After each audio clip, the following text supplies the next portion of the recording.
Hello class. Hello class. Today I am going to teach you function of protein. Okay. Last class में हमने पढ़ा था protein but function जो है रह गया था, तो आज जो है हम पढ़ेंगे function of protein. So first function है ग्रोथ एंड बॉडी बिल्डिंग. जो प्रोटीन है वो बॉडी के ग्रोथ के लिए, बॉडी बिल्डिंग के लिए बहुत ही एसेंशियल रोल प्ले करता है. Like bone, tendon, ligament, skin, blood vessels and connective tissues, है ना. इन सब के ग्रोथ एंड बॉडी बिल्डिंग में ये बहुत ही मतलब पूरी ऑल ओवर बॉडी के ग्रोथ में, बॉडी बिल्डिंग में ये बहुत ही एसेंशियल रोल प्ले करता है ना. Next, maintenance of wear and tear. Maintenance of wear and tear second point है. इसमें बोला जा रहा है कि ये क्या करता है, maintenance of all body cells. जितने भी बॉडी सेल्स हैं उसको ये मेंटेन करता है, मेंटेन करने में हेल्प करता है. थर्ड है रेगुलेटरी फंक्शन. थर्ड क्या है, रेगुलेटरी फंक्शन. मतलब ये जो बॉडी प्रोसेस है उसको रेगुलेट करके रखता है ना, और अपनी हमारी बॉडी में जो है एक तरीके का डिजीज़ के अगेंस्ट क्या करता है, डिजीज़ के अगेंस्ट एक तरीके की इम्यूनिटी जनरेट करता है ना, रेसिस्टेंस जनरेट करता है जो कि डिजीज़ से प्रोटेक्ट करे. इसमें पहला पॉइंट है रेगुलेटरी फंक्शन में पहला पॉइंट है haemoglobin and iron containing protein in the red blood cells carry the oxygen to the tissues. यहाँ पे बोला जा रहा है कि haemoglobin and iron containing protein, है ना. ये क्या बोल रहा है कि ये रेड ब्लड सेल्स में जो है प्रेजेंट होता है. रेड ब्लड सेल्स क्या करता है ऑल ओवर बॉडी टिश्यूज़ में, है ना. रेड ब्लड सेल्स का काम क्या है, ऑल ओवर बॉडी टिश्यूज़ को न्यूट्रिएंट प्रोवाइड करना, ऑक्सीजन प्रोवाइड करना, है ना. तो जो रेड ब्लड सेल्स हैं वो क्या करता है, ऑल ओवर बॉडी टिश्यूज़ को ऑक्सीजन सप्लाई करता है ना. तो रेड ब्लड सेल्स जो है ये एक तरीके से आप बोल सकते हैं कि प्रोटीन की हेल्प से ही जनरेट होता है ना. नेक्स्ट हम पढ़ेंगे मेंटेनिंग वाटर बैलेंस. हमारी बॉडी में जो है प्रोटीन क्या करता है, प्लाज्मा प्रोटीन क्या करता है, वाटर बैलेंस को मेंटेन करके रखता है ना. Plasma protein maintains water balance, है ना. तो ये हमारी बॉडी में एक तरीके का वाटर बैलेंस मेंटेन करके रखता है, रेगुलेट करके रखता है ना. और क्या करता है, regulates the osmotic pressure in the body. हमारी बॉडी में ऑस्मोटिक प्रेशर को भी रेगुलेट करके रखता है, ठीक है. तो नेक्स्ट पॉइंट है इसमें antibodies are made up of protein. जो एंटीबॉडी होते हैं हमारी बॉडी में, जो एंटीबॉडी क्रिएट होते हैं वो किससे बने होते हैं, वो किससे बनते हैं, प्रोटीन से ही बने होते हैं ना. तो जो विच प्रोटेक्ट, वो प्रोटेक्ट करता है, किससे प्रोटेक्ट करता है, और जितने भी डिजीज़ हैं उनसे वो प्रोटेक्ट करेगा. हमारी बॉडी में एक तरीके का रेसिस्टेंस क्रिएट करेगा जो डिजीज़ के अगेंस्ट क्या करेगा, फाइट करेगा, है ना. डिजीज़ के अगेंस्ट एक रेसिस्टेंस बनाता है ना. Next, all enzymes and some hormone. जितनी भी एंजाइम हैं या जितनी भी कुछ हार्मोन्स हैं, है ना, जैसे कि इंसुलिन हो गया, है ना, या ब्लड शुगर लेवल हो गया, उसको ये क्या करता है, रेगुलेट करके रखता है ना. इसको ये रेगुलेट करके रखता है. नेक्स्ट क्या कर रहा है, metabolic process in the body. Body में ये जो मेटाबॉलिक प्रोसेस है उसको भी मतलब बॉडी की मेटाबॉलिक प्रोसेस में भी एक इम्पॉर्टेंट रोल प्ले करता है बॉडी में, है ना. यहाँ पे यही बोला जा रहा है कि जो स्पेसिफिक चीज़ें हैं उसमें ये इम्पॉर्टेंट रोल प्ले करता है. जैसे कि metabolic process in the body, हमारी बॉडी में जो मेटाबॉलिक प्रोसेस होते हैं इसमें भी इम्पॉर्टेंट रोल होता है किसका, प्रोटीन्स का, है ना. Next, energy. जो प्रोटीन है एक रिच सोर्स है एनर्जी का, है ना. हमारी बॉडी को सबसे ज़्यादा अमाउंट में जो है प्रोटीन ही एनर्जी प्रोवाइड करती है. तो इसलिए बोला जा रहा है कि ये जो प्रोटीन है एक रिच सोर्स है एनर्जी का, बॉडी को वो सफिशिएंट अमाउंट में एनर्जी प्रोवाइड करती है ना. ये सोर्स ऑफ एनर्जी है प्रोटीन, है ना. सिंथेसिस ऑफ सर्टेन सब्सटेंस, ये क्या करता है, सिंथेसिस करता है सब्सटेंस का, है ना. वो सब्सटेंस क्या क्या है, जैसे कि लाइक एंटीबॉडीज़ हो गए, हैं, एंजाइम्स हो गए, हैं ना, कुछ antibodies, enzymes, hormones and coagulating factors, ये सब में क्या करता है, ये एक इम्पॉर्टेंट रोल प्ले करता है, ये सिंथेसिस करने में हेल्प करता है ना, सिंथेसिस ऑफ सर्टेन सब्सटेंस, है ना, इनके सिंथेसिस में ये हेल्प करता है। नेक्स्ट अदर में देखेंगे कि ये जो है बॉडी के जैसे कोई लेडी प्रेग्नेंट है ना, तो वो प्रेगनेंसी में फीटस के ग्रोथ के लिए ये एक इम्पॉर्टेंट रोल प्ले करता है, हेल्प करता है। प्रेगनेंसी ड्यूरिंग प्रेगनेंसी फीटस के ग्रोथ में हेल्प करता है कौन, प्रोटीन, है ना।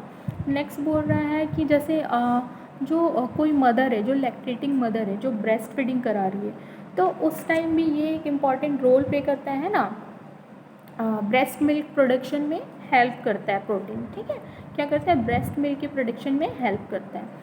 नेक्स्ट हम देखेंगे सोर्स ऑफ प्रोटीन, तो जो सोर्स ऑफ प्रोटीन है, सोर्स ऑफ प्रोटीन इसके टू बेसिक मेन सोर्स हैं, पहला एनिमल सोर्स है, सेकंड वेजिटेबल सोर्स है ना। सो एनिमल सोर्स हम देखेंगे तो milk, meat, eggs, cheese, fish, क्या क्या है, milk, meat, egg, cheese, fish, ये सारे क्या है, एनिमल सोर्स हैं। वेजिटेबल सोर्स में कौन कौन आएंगे, वेजिटेबल सोर्स में जो है pulses, cereals, beans, nuts, oil seeds, ये सारी चीज़ें क्या है, नेचुरल या वेजिटेबल सोर्स आप बोल सकते हैं, क्या, वेजिटेबल सोर्स, है ना। इसमें नेक्स्ट हम देखेंगे protein contain of different group of food, मतलब डिफरेंट ग्रुप ऑफ फूड में कितनी प्रोटीन जो है कंटेन होती है, ये सारी चीज़ें हम जो है देखेंगे। तो एग में जो है 12 to 14 ग्राम पर 100 ग्राम प्रोटीन प्रेजेंट होती है। जैसे 100 ग्राम की प्रोटीन, 100 ग्राम की एग है ना, सपोज़ 100 ग्राम इसलिए बोल रहा है, सपोज़ कि कोई 100 ग्राम का एग है, तो 100 ग्राम एग में कितना प्रोटीन मिल रहा है, 12 to 14 ग्राम प्रोटीन मिल रहा है ना। एग में कितना प्रोटीन मिल रहा है, 100 ग्राम के एग में 12 to 14 ग्राम जो है प्रोटीन मिल रहा है, ठीक है। सेम मीट है ना, मीट एंड फिश में जो है 18 to 20 ग्राम पर 100 ग्राम प्रोटीन मिलता है। मिल्क फिश है ना, मिल्क फ्रेश में देखेंगे 3.5 to 4 ग्राम पर 100 ग्राम प्रोटीन मिलता है ना। मिल्क ड्राइड होल, इसमें जो है 26 to 28 ग्राम पर 100 ग्राम प्रोटीन प्रोवाइड होता है। मिल्क ड्राइड स्कीम्ड है ना, मिल्क ड्राइड स्कीम में 33 to 38 ग्राम पर 100 ग्राम प्रोटीन अवेलेबल होता है। Oil seeds and nuts, oil seeds and nut में 18 to 40 ग्राम पर 100 ग्राम प्रोटीन अवेलेबल होता है। सीरियल्स में हम देखेंगे 6 to 14 ग्राम पर 100 ग्राम प्रोटीन अवेलेबल होता है। Fresh vegetables, roots and tubers में जो है 1 to 1.5 ग्राम पर 100 ग्राम प्रोटीन जो है अवेलेबल होता है। नेक्स्ट हम देखेंगे डेली रिक्वायरमेंट ऑफ प्रोटीन, है ना। डेली रिक्वायरमेंट क्या होती है प्रोटीन की, है ना, हमारी बॉडी में प्रोटीन की डेली रिक्वायरमेंट क्या होती है, डिफरेंट एज ग्रुप में हम देखेंगे, है ना। तो सबसे पहले हम देखेंगे मेल में, है ना। तो जो मॉडरेट वर्कर्स हैं, है ना, मेल में हम देख रहे हैं कोई एक मेल है जो मॉडरेट वर्कर है, मतलब आप बोल सकते हैं नॉर्मल वर्क कर रहा है ना। तो मॉडरेट वर्कर है जिसका वेट है 55 kg, है ना। तो 55 kg मैंने आपको ये बता दूं मैं कि जितना वेट है उतना ही प्रोटीन जो है बॉडी में मिलना चाहिए, है ना, उतना ही ग्राम। जैसे 55 kg अगर बॉडी वेट है तो 55 ग्राम ही प्रोटीन लेना चाहिए, है ना, उससे ज़्यादा नहीं, उससे कम नहीं। तो उतनी ही रिक्वायरमेंट होती है जितनी वेट है ना। अगर वेट 45 kg की है तो उसमें प्रोटीन की रिक्वायरमेंट कितनी होगी, 45 ग्राम, ठीक है। तो यहाँ पे बता दूँ, यहाँ एक मॉडरेट वर्कर है, एक मेल है जो मॉडरेट वर्कर है जिसका वेट एज क्या है 55 किलो, है ना, 55 किलो है। और वो क्या है, उसको प्रोटीन की रिक्वायरमेंट कितनी है, 1 ग्राम पर kg, है ना, 1 ग्राम पर kg उसको प्रोटीन की रिक्वायरमेंट है। तो तो 1 ग्राम पर केजी बॉडी वेट के अकॉर्डिंग उसको प्रोटीन लेना है। तो टोटल कितना लेना है उसको प्रोटीन, पूरा टोटल ऑल ओवर डे में 55 ग्राम। ठीक है, 55 ग्राम। अब एक वुमेन है जो मॉडरेट वर्कर है ना, एक वुमेन है जो मॉडरेट वर्कर है जिसका बॉडी वेट है 45 किलो वेट है ना, जिसका बॉडी वेट कितना है 45 है ना, 45 किलो है उसका बॉडी वेट। तो उसको कितनी रिक्वायरमेंट है 1 ग्राम पर केजी बॉडी वेट है ना, 1 ग्राम पर केजी बॉडी वेट उसको प्रोटीन की रिक्वायरमेंट है। तो टोटल उसको कितना प्रोटीन लेना है ऑल ओवर डे में 45 ग्राम है ना, 45 ग्राम। नेक्स्ट एक प्रेग्नेंट लेडी है, सो प्रेगनेंसी की कंडीशन में 1 ग्राम पर केजी प्लस 15 ग्राम प्रोटीन जो है एक प्रेग्नेंट वुमेन को रिक्वायरमेंट होती है। यहाँ कहने का मतलब है जितना भी उसका बॉडी वेट है उसके साथ 15% है ना, 15 ग्राम जो है प्लस कर दो और उतना ही उसको उस लेडी को प्रोवाइड करना है। मतलब टोटल उसको कितना मिलना चाहिए 60 ग्राम जो है प्रोटीन मिलना चाहिए।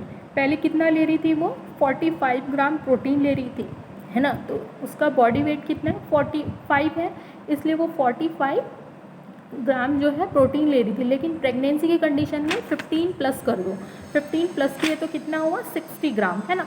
तो 60 ग्राम जो है हम ऑल ओवर डे में एक प्रेग्नेंट लेडी को प्रोटीन प्रोवाइड करेंगे। ठीक है, नेक्स्ट है लैक्टेशन मदर। कोई लैक्टेशन मदर है जो ब्रेस्ट फीडिंग करवा रही है, उसकी रिक्वायरमेंट कितनी होगी प्रोटीन की 1 ग्राम पर केजी प्लस 25 ग्राम, मतलब 45 ग्राम वो ले रही थी प्रोटीन है ना, क्योंकि उसकी बॉडी वेट 45 थी, बट वो अभी ब्रेस्ट फीडिंग करवा रही है तो उसको 25 ग्राम जो है एक्स्ट्रा प्रोटीन देना पड़ेगा है ना।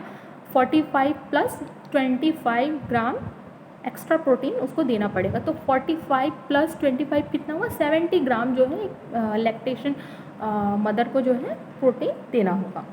नेक्स्ट हम देखेंगे इन्फेंट। तो जो इन्फेंट है जैसे कि 0 to 3 मंथ के जो इन्फेंट है ना, 0 to 3 मंथ के इन्फेंट को जो है 2.3 ग्राम पर केजी उसको प्रोटीन प्रोवाइड करना है। नेक्स्ट 3 to 9 मंथ के चिल्ड्रन हैं उनमें 1.8 ग्राम पर केजी प्रोटीन प्रोवाइड करना है। नेक्स्ट हम देखेंगे 9 to 12 मंथ का कोई बेबी है तो उसको 1.5 ग्राम पर केजी प्रोटीन प्रोवाइड करना है ना। अब देखेंगे चिल्ड्रंस में है, तो चिल्ड्रंस में अगर कोई 1 to 3 ईयर का बेबी है, 1 to 3 ईयर का चिल्ड्रन है तो उसको 1.8 ग्राम पर केजी प्रोटीन प्रोवाइड करनी है ना। नेक्स्ट देखेंगे 4 to 6 ईयर का कोई चिल्ड्रन है तो 4 to 6 ईयर के चिल्ड्रन के लिए जो है 1.56 ग्राम पर केजी उसको प्रोटीन प्रोवाइड करनी है।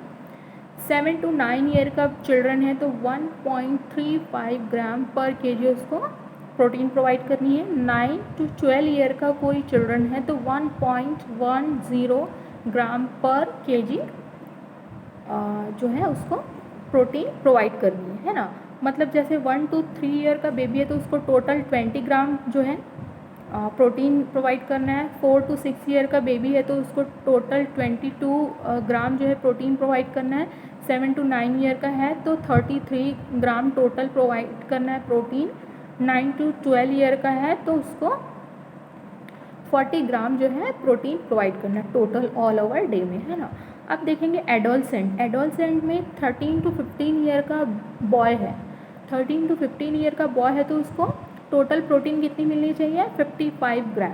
ठीक है, 55 ग्राम उसको प्रोवाइड करेंगे प्रोटीन। और गर्ल्स है तो 50 ग्राम, है ना। क्योंकि ये जो एडोलसेंट एज है यहाँ पे जो है बहुत ज़्यादा रिक्वायरमेंट होती है प्रोटीन की, है ना। बॉडी बहुत ज़्यादा डिमांड करती है प्रोटीन की, इसलिए इस एज में उनको ज़्यादा से ज़्यादा जो है प्रोटीन प्रोवाइड करना है ना, वेट की, है ना। भले ही यहाँ पे नेक्स्ट 16 to 18 ईयर का चिल्ड्रन है ना, सॉरी एडोलसेंट है ना। 18 to 16 ईयर का कोई बॉय है तो उसको 60 ग्राम 60 है ना 60 ग्राम प्रोटीन प्रोवाइड करेंगे टोटल। और गर्ल्स अगर 16 to 18 ईयर की है तो उसको 50 ग्राम प्रोटीन जो है टोटल ऑल ओवर डे में प्रोवाइड करेंगे, है ना। अब हम देखेंगे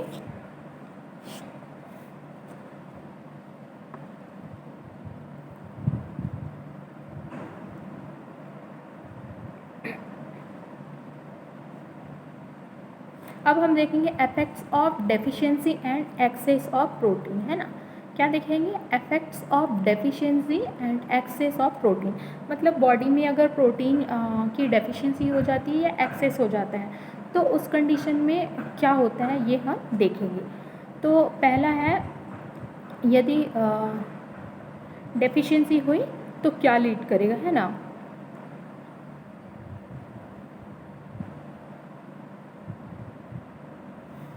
अगर बॉडी में प्रोटीन की डेफिशिएंसी होती है तो ये जो है क्या लीड करेगा, बॉडी में वेट लॉस करेगा, है ना। बॉडी का सीवियर वेट लॉस होगा। बॉडी में प्रोटीन की डेफिशिएंसी है तो क्या लीड होगा, सीवियर वेट लॉस देखने को मिलेगा, है ना।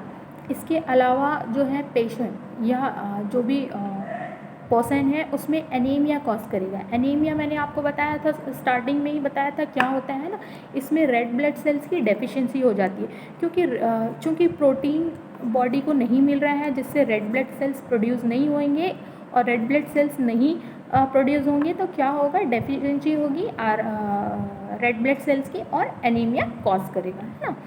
तो एनीमिया कॉज करेगा। नेक्स्ट है न्यूट्रिशनल ऑडिमा, है ना। बॉडी में न्यूट्रिशनल ऑडिमा देखने को मिलेगा, एक तरीके का स्वेलिंग देखने को मिलेगा न्यूट्रिशनल डेफिशिएंसी की वजह से, है ना। नेक्स्ट है लोअर रेसिस्टेंस टू इन्फेक्शन, जैसे कि बॉडी में क्या होगा, इम्यूनिटी लो हो जाएगी। बॉडी की जो इम्यूनिटी होती है, जो रेसिस्टेंस पावर है वो लो हो जाएगी, किसी भी डिजीज़ के अगेंस्ट फाइट नहीं कर पाएगी बॉडी, क्योंकि बॉडी क्या है ना, बॉडी को प्रोटीन की डेफिशिएंसी है। प्रोटीन की डेफिशिएंसी इस वजह से बॉडी में इम्यूनिटी नहीं बन रही है, बॉडी में रेसिस्टेंस पावर जनरेट नहीं हो पा रही है ना, तो वो दूसरे डिजीज़ से फाइट नहीं कर पाएगी, है ना। तो ईजिली उसको कोई दूसरी डिजीज़ जो है अटैक कर देगी, है ना। तो वही बोल रहा है लोअर रेसिस्टेंस टू इन्फेक्शंस से लड़ने की जो क्षमता आप बोल सकते हैं ना, जो रेसिस्टेंस पावर होती है वो नहीं बनेगी बॉडी में अगर प्रोटीन की डेफिशिएंसी होगी, लो इम्यूनिटी होगी, है ना। इम्यूनिटी पावर कैसी होगी, लो होगी, डिजीज़ के अगेंस्ट फाइट नहीं कर पाएगी बॉडी और इजीली दूसरे डिजीज़ जो है उनकी बॉडी में अटैक कर पाएंगी, है ना। Next, poor healing of wound, अगर प्रोटीन की डेफिशिएंसी है, हालांकि वुंड हीलिंग में जो है विटामिन सी जो है इम्पॉर्टेंट रोल प्ले करता है, लेकिन प्रोटीन की डेफिशिएंसी होने की वजह से वुंड हीलिंग जो है स्लो हो जाएगा, है ना, पुअर वुंड हीलिंग होगी, ठीक है। ये सब किसकी वजह से हो रहा है, प्रोटीन की डेफिशिएंसी की वजह से हो रहा है ना। इसलिए बॉडी में प्रोटीन की नीड होती है, मोर रिक्वायरमेंट होती है ना। अगर इसकी डेफिशिएंसी हुई तो ये सारी चीज़ों को फेस करना पड़ेगा। बॉडी में जो है ड्यूरिंग इन्फेंसी, है ना, ड्यूरिंग इन्फेंसी क्या है, मतलब जो 0 to 1 ईयर का एज होता है उस टाइम बॉडी को बहुत ज़्यादा प्रोटीन की रिक्वायरमेंट होती है ना। तो उस टाइम बॉडी को जो है ज़्यादा से ज़्यादा प्रोटीन मिलना चाहिए, अदरवाइज पेशेंट जो है चिल्ड्रन जो है माल न्यूट्रिशन से कॉज कर सकता है, माल न्यूट्रिशन कॉज कर सकता है चिल्ड्रन को, है ना। जैसे इन्फेंसी हो गया, इन्फेंसी एज हो गया मतलब 0 to 1 ईयर का एज हो गया, या चाइल्डहुड हो गया, है ना, प्रेगनेंसी हो गई, या लैक्टेशन के टाइम में, है ना, या कोई ब्रेस्ट फीडिंग करवाने वाली महिला है, इन सब एज में इस टाइम में अगर सफिशिएंट अमाउंट में प्रोटीन नहीं मिलेगा पर्सन को, है ना, तो यहाँ पे जो है PEM कॉज करेगा, है ना। बच्चों में क्या कॉज करेगा, PEM कॉज करेगा, प्रोटीन एनर्जी माल न्यूट्रिशन। इन्फेंसी एज में बहुत ज़्यादा रिक्वायरमेंट होती है प्रोटीन की, चाइल्डहुड में, प्रेगनेंसी में, लैक्टेशन में। प्रेगनेंसी में क्योंकि वुम्ब में क्या होता है, बेबी होता है, और प्रेगनेंसी लैक्टेशन मतलब मदर किसको ब्रेस्ट फीडिंग करा रही है, बेबी को ब्रेस्ट फीडिंग करा रही है, तो इस कंडीशन में क्या होगा, बेबी PEM प्रोटीन एनर्जी माल न्यूट्रिशन से सफ़र कर सकता है, क्योंकि ब्रेस्ट मिल्क में प्रोटीन नहीं है। मामा जब प्रेग्नेंट है ना, वुमेन जो प्रेग्नेंट है तो प्रेगनेंसी में उसको प्रोटीन नहीं मिल रहा है, मतलब जो वूम में बेबी है उसको प्रोटीन नहीं मिल रहा है, चाइल्डहुड में नहीं मिल रहा है, तो पीएम कॉज करेगा, है ना, PEM प्रोटीन एनर्जी माल न्यूट्रिशन कॉज करेगा। नेक्स्ट,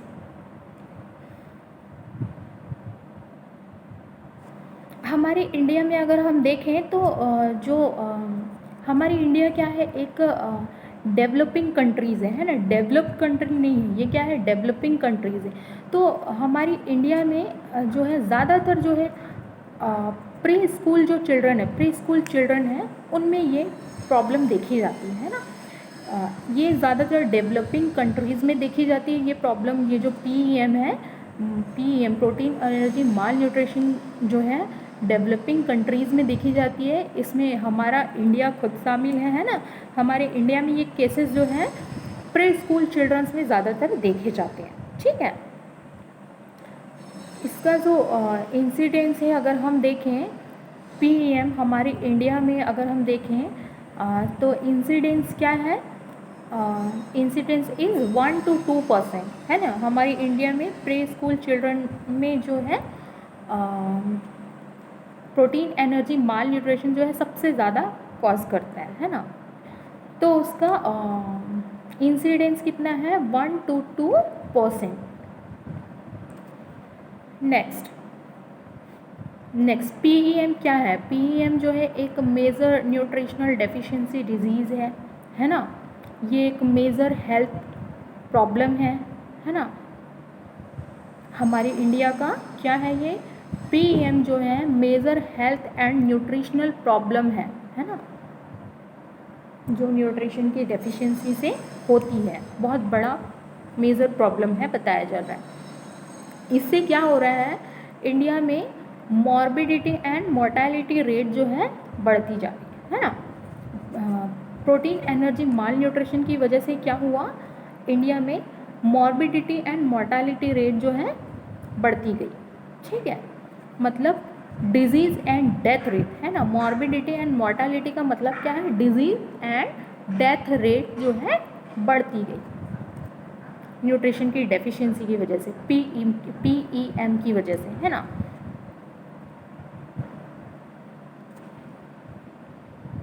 तो इससे क्या लीड हुआ, जब प्रोटीन एनर्जी माल न्यूट्रिशन कॉज किया, PEM न्यूट्रिशन के डेफिशिएंसी की वजह से क्या लीड हुआ, इसमें जो है देखने को मिला कि permanent impairment of physical and mental growth, है ना। चिल्ड्रंस के फिजिकल एंड मेंटल ग्रोथ में इम्पेयरमेंट होने लगा। क्या होने लगा, परमानेंट इम्पेयरमेंट देखने को मिला, किसमें, फिजिकल एंड मेंटल ग्रोथ में, मतलब दिमागी और शरीर, है ना, फिजिकल एंड मेंटली वो क्या हुए, कमज़ोर हो गए, है ना। उनका ग्रोथ नहीं होने लगा, ग्रोथ क्या हो गया, रिड्यूस हो गया, इम्पेयरमेंट हो गया, कम हो गया, रुक गया, ठीक है। और PEM को जो है PEM को 2 पार्ट में डिवाइड किया गया है ना। पहला है kwashiorkor, second marasmus, kwashiorkor and marasmus. तो मैं आपको बताऊंगी क्वाशियोरकर एंड मरासमस में डिफरेंस क्या है ना। तो हम पढ़ेंगे principal features of severe PEM, severe PEM के प्रिंसिपल फीचर्स पढ़ेंगे। मतलब यहाँ पे हम ये देखेंगे कि मरासमस में और क्वाशियोरकर में क्या डिफरेंस है। तो फर्स्ट है मसल वेस्टिंग, है ना। मसल वेस्टिंग किसमें किसमें होते हैं ये हम देखेंगे। तो जो मरासमस के पेशेंट हैं वो क्या होते हैं, ऑब्वियस, है ना, उसमें क्या होता है, ऑब्वियस। और जो क्वाशियोरकर के पेशेंट है उसमें देखने को मिलता है कि सम टाइम हिडन रहता है और सम टाइम जो है ओडिमा एंड फैट प्रेजेंट होते हैं, है ना। मसल वेस्टिंग किसमें होता है ये हम देख रहे हैं। तो मसल वेस्टिंग में हम देखेंगे कि जो मरासमस के पेशेंट हैं, है ना, उसमें वो ऑब्वियस होता है। और जो क्वाशियोरकर के पेशेंट है उसमें जो है ये कभी कभी क्या होता है, हिडन होता है और कभी कभी ओडिमा एंड फैट दिखता है, ठीक है। अब सेकंड देखेंगे फैट लॉस। फैट लॉस जो है मरासमस में यदि हम देखें तो severe loss of subcutaneous fat, है ना। बॉडी में सबक्यूटेनियस फैट का सीवियर लॉस होता है। सबक्यूटेनियस फैट कौन सा होता है, आप पढ़ेंगे एनाटॉमी में, तो 3 लेयर होते हैं स्किन के, epidermis, dermis and subcutaneous. Third layer क्या है, फर्स्ट लेयर क्या है एपिडर्मिस, सेकेंड डर्मिस और थर्ड जो है सबक्यूटेनियस। तो जो तीसरा लेयर है सबक्यूटेनियस लेयर, उसका सीवियर लॉस होता है किसमें, मरासमस में, है ना। अब क्वाशियोरकर में हम देखेंगे तो नो फैट लॉस, इसमें किसी तरीके का कोई फैट लॉस नहीं होता है। थर्ड पॉइंट हम देखेंगे ऑडिमा, तो ऑडिमा किस में प्रेजेंट होता है किस में नहीं, ये देखेंगे। तो मरासमस में नो प्रेजेंट, है ना, मरासमस में कोई भी ऑडिमा प्रेजेंट नहीं होता है। लेकिन क्वाशियोरकर में यदि हम देखें तो usually present on lower limbs, है ना, ये ज़्यादातर इसमें लोअर लिम्स में जो है आप देखेंगे कि ऑडिमा प्रेजेंट होता है। मतलब क्वाशियोरकर में ऑडिमा जो है यूजुअली प्रेजेंट होता है लोअर लिम्स में, कहाँ, लोअर लिम्स में, लोअर आर्म्स एंड फेस में, कहाँ कहाँ, lower limbs, lower arms and face में यूजुअली ओडिमा प्रेजेंट होता है, ठीक है। फोर्थ हम देखेंगे वेट फॉर हाइट, है ना। वेट फॉर हाइट में हम देखेंगे तो मरासमस में जो है वेरी लो होता है और क्वाशियोरकर में सम टाइम लो होता है ना। इसमें बहुत ही लो होता है, किसमें, मरासमस में लो देखने को मिलता है और क्वाशियोरकर में सम टाइम लो दिखता है ना।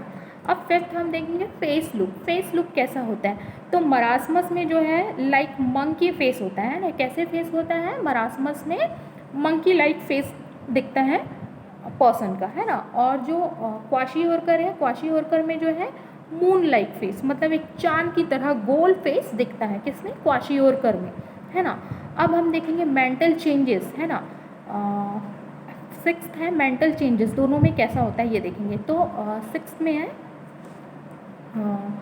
सम टाइम क्वाइट एंड, मतलब यहाँ पे पेशेंट सम टाइम क्या होता है, क्वाइट रहता है, एकदम क्वाइट, है ना। और क्वाशियोरकर में वेरी रेयर कंडीशन में ये ऐसा रहता है ना।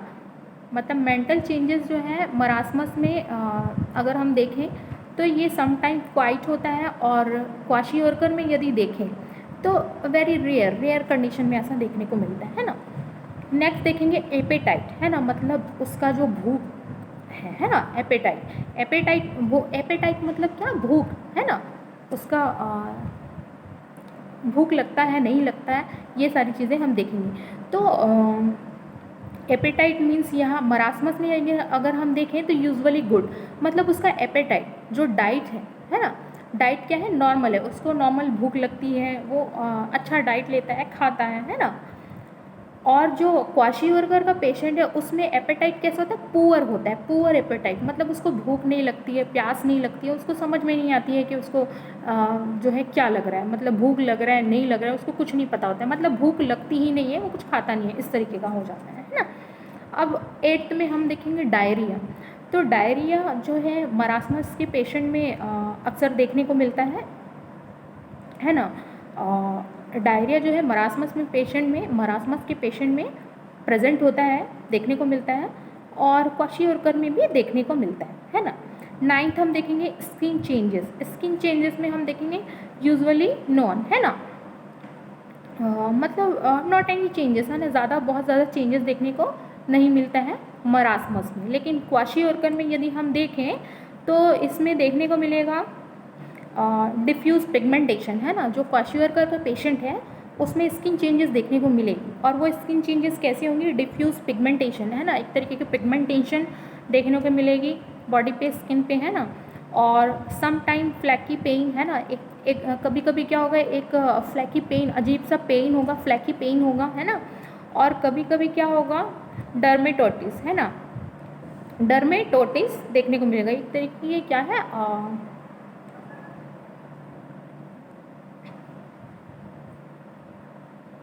स्किन इन्फेक्शन है, बट इसमें जो है इन्फ्लामेशन लीड नहीं करेगा, एक तरीके का ये स्किन इन्फेक्शन है बट इसमें इन्फ्लामेशन लीड नहीं करेगा, है ना। अब नेक्स्ट हम देखेंगे 10th है हेयर चेंजेस यूजुअली नोन, इसमें बहुत ज़्यादा चेंजेस देखने को नहीं मिलती हैं मरासमस में, है ना। हेयर चेंजेस देख रहे हैं किसमें, मरासमस में, तो मरासमस में हेयर चेंजेस नहीं देखने को मिलेंगी। लेकिन अगर क्वाशियोरकर में देखेंगे तो हेयर्स की क्वालिटी कैसे रहेगी, काफ़ी सिल्की हेयर रहेगा, है ना, ईजिली पुल्ड आउट, बहुत जल्दी टूट जाएंगे, है ना, ईजिली पुल्ड आउट हो जाएंगे, टूटने लगेंगे, ऐसे हेयर की क्वालिटी रहेगी। नेक्स्ट 11th में हम देखेंगे लीवर एनलार्ज, है ना, 11th में लीवर एनलार्ज, तो दोनों में होता है नहीं होता है, कैसा होता है ये देखेंगे। तो मरासमस में जो है कोई चेंजेस देखने को नहीं मिलता है ना, नॉन रहता है, कोई लीवर इसमें किसी तरह कोई लीवर का साइज़ एनलार्ज नहीं होता है। लेकिन अगर हम क्वाशियोरकर में देखें तो इसमें सम टाइम जो है ये प्रेजेंट होता है ना, मतलब यहाँ पे लीवर जो है कभी कभी एनलार्ज हो जाता है, ये देखने को मिलता है। ठीक है, आई थिंक आपको इतनी क्लास समझ में आई होगी। नेक्स्ट क्लास में नेक्स्ट डे देखेंगे, ठीक है।